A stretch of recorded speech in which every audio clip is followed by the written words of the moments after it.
As Stephanie had mentioned, Jane Street still closed near Teston Road because of an early morning house fire. York police were called to the scene just after 1 this morning. The house is abandoned and there are no reports of injuries.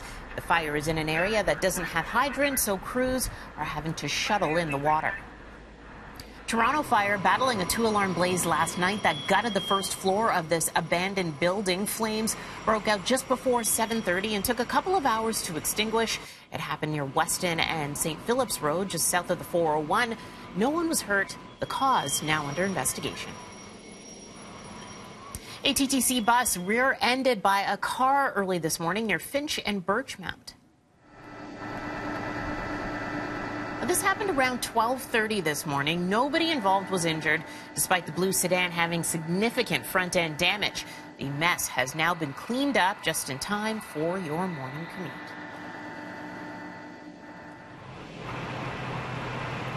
And police responding to a multi-vehicle collision near Yonge and Lawrence last night that resulted in a car barreling through the front window of a Shoppers Drug Mart. It happened around 9 o'clock last night. The 3-car crash sent one vehicle slamming into the store, scattering glass everywhere. No one was hurt. Well, Sunwing is pulling its Boeing 737 MAX 8s from service, the first Canadian carrier to join a big list of airlines and countries doing so.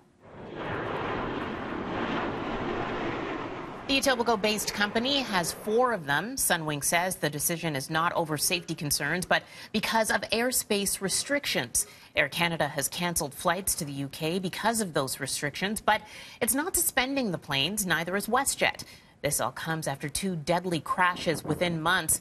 The latest on Sunday, when an Ethiopian Airlines plane went down, killing 157 people, including 18 Canadians. So far, Canada is not planning to suspend 737 MAX 8s, but Federal Transport Minister Marc Garneau is taking questions about this later this morning.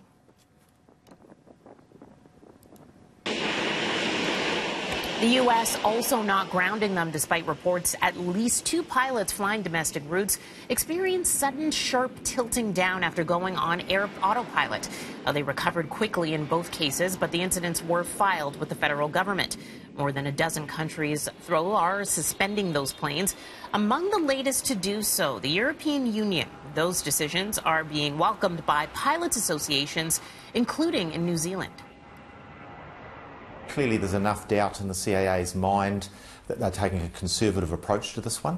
I guess they're waiting to see the outcome of the incident that's just occurred in Ethiopia and some of the initial findings from that. But it is a safe decision to make, it's a conservative decision to make, and we support that as a pilot group. Billions of dollars have been wiped off Boeing's market value since the Ethiopia crash. The company's maintaining 737 MAX 8s are safe and is promising software upgrades on them by next month.